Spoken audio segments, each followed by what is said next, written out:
or peradventure the parade of a silver teapot. Our man of letters, therefore, was peculiarly happy in the smiles of all the country damsels. How he would figure among them in the churchyard, between services on Sundays, gathering grapes for them from the wild vines that overran the surrounding trees, reciting for their amusement all the epitaphs on the tombstones, or sauntering with a whole bevy of them along the banks of the adjacent mill pond, while the more bashful country bumpkins hung sheepishly back, envying his superior elegance and address. From his half-itinerant life, also, he was a kind of traveling gazette, carrying the whole budget of local gossip from house to house so that his appearance was always greeted with satisfaction. He was, moreover, esteemed by the women as a man of great erudition, for he had read several books quite through, and was a perfect master of Cotton Mather's History of New England Witchcraft, in which, by the way, he most firmly and potently believed.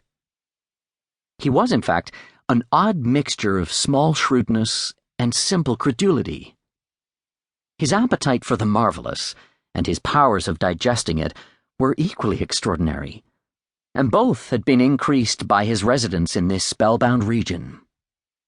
No tale was too gross or monstrous for his capacious swallow.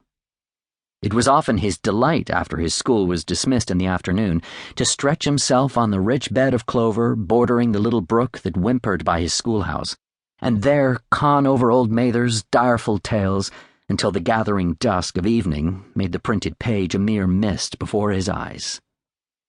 Then, as he wended his way by swamp and stream and awful woodland to the farmhouse where he happened to be quartered, every sound of nature at that witching hour fluttered his excited imagination. The moan of the whippoorwill from the hillside, the boding cry of the tree-toad, that harbinger of storm, the dreary hooting of the screech owl, or the sudden rustling in the thicket of birds frightened from their roost.